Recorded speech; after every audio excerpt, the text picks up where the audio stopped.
اے اہل کتاب تم ابراہیم کے بارے میں کیوں جھگڑتے ہو؟ درا حالے کہ تورات و انجیل تو اس کے بعد ہی نازل ہوئی ہیں، پھر کیا تم اتنی بات بھی نہیں سمجھتے؟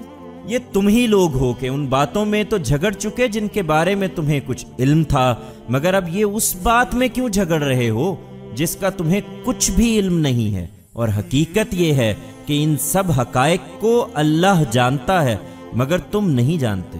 ابراہیم نہ یہودی تھا اور نہ نصرانی، بلکہ ایک حنیف مسلم تھا، اور وہ ان مشرکوں میں سے بھی نہیں تھا۔ ابراہیم کے ساتھ نسبت کا زیادہ حق ان لوگوں کو پہنچتا ہے جنہوں نے اس کی پیروی کی۔ اب یہ پیغمبر اس کے حقدار ہیں اور وہ بھی جو ان پر ایمان لائے ہیں، اور اللہ تو انہی ایمان والوں کا ساتھی ہے۔ ایمان والو، ان اہل کتاب کے ایک گروہ کی تمنا ہے کہ کسی طرح تمہیں صحیح راستے سے ہٹا دیں، اور حقیقت یہ ہے کہ اس طرح وہ اپنے آپ ہی کو گمراہی میں ڈال رہے ہیں مگر نہیں سمجھتے۔ اے اہل کتاب تم اللہ کی آیتوں کے منکر کیوں ہوتے ہو، درا حالے کہ تم ان کے گواہ ہو۔ اے اہل کتاب تم حق کو باطل سے کیوں ملاتے ہو اور کیوں حق کو چھپاتے ہو، درا حالے کہ تم جانتے ہو۔ اور اہل کتاب کا ایک گروہ کہتا ہے کہ مسلمانوں پر جو کچھ نازل ہوا ہے اس پر صبح ایمان لاؤ اور شام کو اس کا انکار کر دیا کرو، تاکہ وہ بھی برگشتہ ہوں اور اپنے مذہب والوں کے سوا کسی کی بات نہ مانا کرو۔ ان سے کہہ دو اے پیغمبر کہ ہدایت تو اصل میں اللہ کی ہدایت ہے، اس لیے کسی کی بات نہ مانا کرو کہ مبادا اس طرح کی چیز کسی اور کو بھی مل جائے جو تمہیں ملی ہے، یا تم سے وہ تمہارے پروردگار کے حضور میں حجت کر سکیں۔ ان سے کہہ دو کہ فضل تو اللہ کے ہاتھ میں ہے، جسے چاہتا ہے عطا کر دیتا ہے، اور اللہ بڑی وسعت اور بڑے علم والا ہے۔ وہ جس کو چاہتا ہے اپنی رحمت کے لیے خاص کر لیتا ہے، اور اللہ بڑے فضل والا ہے۔ تم ان سے توقع رکھتے ہو کہ تمہارے پیغمبر کے معاملے میں یہ انصاف کی بات کہیں گے، اور ادھر صورتحال یہ ہے کہ اہل کتاب میں وہ لوگ بھی ہیں کہ اگر تم مال و دولت کا ڈھیر ان کے پاس امانت رکھ دو تو وہ تمہیں ادا کر دیں گے، اور ان میں وہ بھی ہیں کہ اگر تم ایک دینار بھی ان کی امانت میں دے دو تو جب تک ان کے سر پر سوار نہ ہو جاؤ وہ اس کو تمہیں ادا نہ کریں گے۔ یہ اس وجہ سے کہ انہوں نے کہہ رکھا ہے کہ ان امیوں کے معاملے میں ہم پر کوئی الزام نہیں ہے، اور حقیقت یہ ہے کہ وہ جانتے بوجھتے اللہ پر جھوٹ باندھتے ہیں۔ ہاں کیوں نہیں، اللہ کا طریقہ تو یہ ہے کہ جو اس کے عہد کو پورا کرے اور پرہیزگار رہے وہ اسے محبوب ہے، اس لیے کہ اللہ پرہیزگاروں سے محبت کرتا ہے۔ اس کے برخلاف جو لوگ اللہ کے عہد اور اپنی قسموں کو تھوڑی قیمت پر بیچ دیتے ہیں ان کے لیے آخرت میں کوئی حصہ نہیں ہے، اور اللہ قیامت کے دن نہ ان سے بات کرے گا، نہ ان کی طرف نگاہ التفات سے دیکھے گا، اور نہ انہیں گناہوں سے پاک کرے گا، بلکہ وہاں ان کے لیے ایک دردناک سزا ہے۔ اور ان میں وہ لوگ بھی ہیں کہ اللہ کی کتاب کو پڑھتے ہوئے اپنی زبان کو اس طرح توڑتے مروڑتے ہیں کہ تم سمجھو کہ جو کچھ وہ پڑھ رہے ہیں وہ کتاب ہی کی عبارت ہے، درا حالے کہ وہ کتاب کی عبارت نہیں ہوتی، اور کہتے ہیں کہ یہ اللہ کی طرف سے ہے، درا حالے کہ وہ اللہ کی طرف سے نہیں ہوتا، اور اس طرح جانتے بوجھتے اللہ پر جھوٹ باندھتے ہیں۔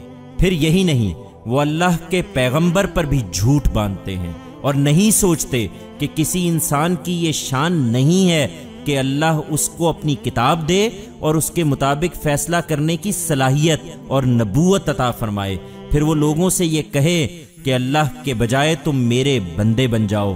نہیں، بلکہ وہ تو یہی کہے گا کہ لوگو اللہ والے بنو، اس لیے کہ تم اللہ کی کتاب پڑھتے اور پڑھاتے ہو۔ اور نہ وہ تم سے یہ کہے گا کہ فرشتوں اور نبیوں کو اپنا رب بنا لو۔ تمہارے مسلمان ہو چکنے کے بعد کیا وہ تمہیں کفر اختیار کر لینے کی ترغیب دے گا؟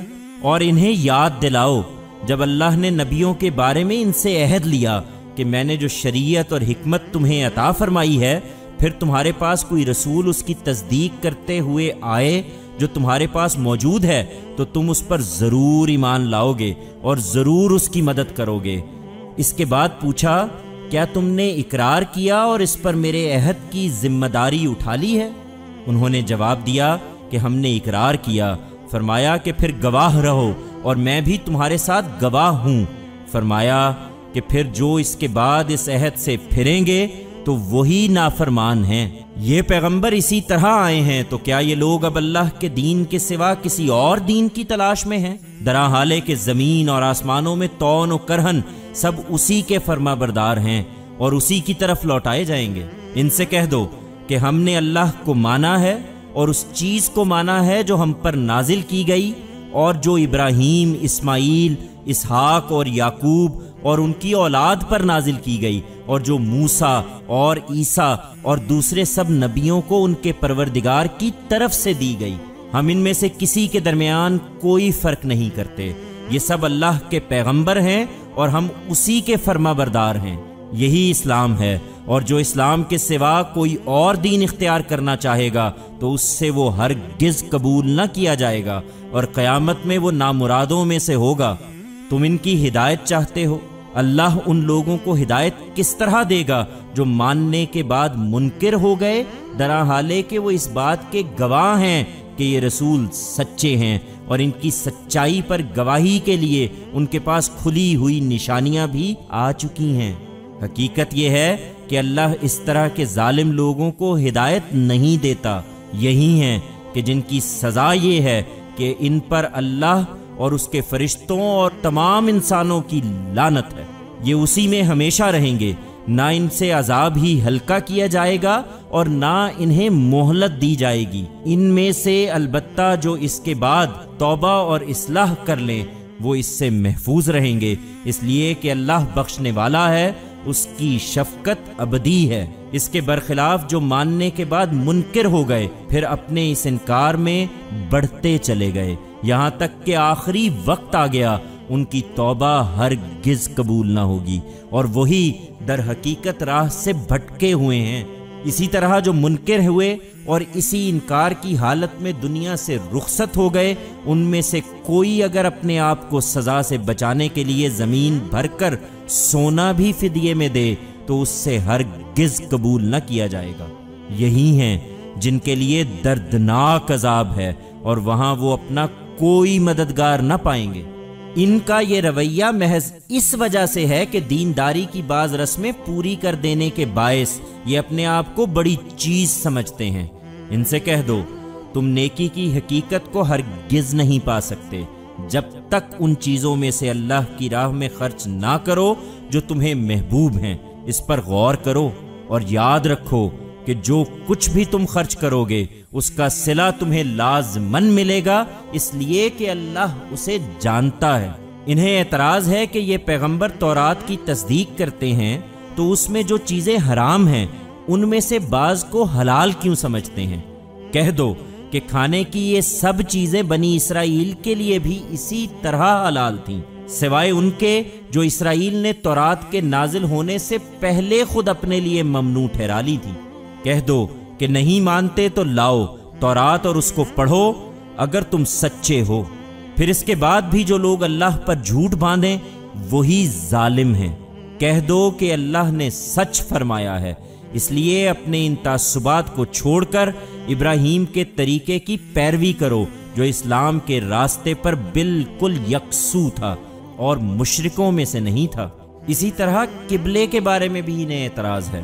ان سے کہہ دو کہ اللہ کا پہلا گھر جو لوگوں کے لیے تعمیر کیا گیا وہ یقیناً وہی ہے جو مکہ میں ہے، تمام جہان والوں کے لیے برکت اور ہدایت کے مرکز کی حیثیت سے۔ اس میں کھلی ہوئی نشانیاں ہیں۔ ابراہیم کا مسکن ہے، جو اس میں داخل ہو جائے وہ مامون ہے، اور جو لوگ وہاں تک پہنچنے کی استطاعت رکھتے ہوں ان پر اللہ کے لیے اس گھر کا حج ہے۔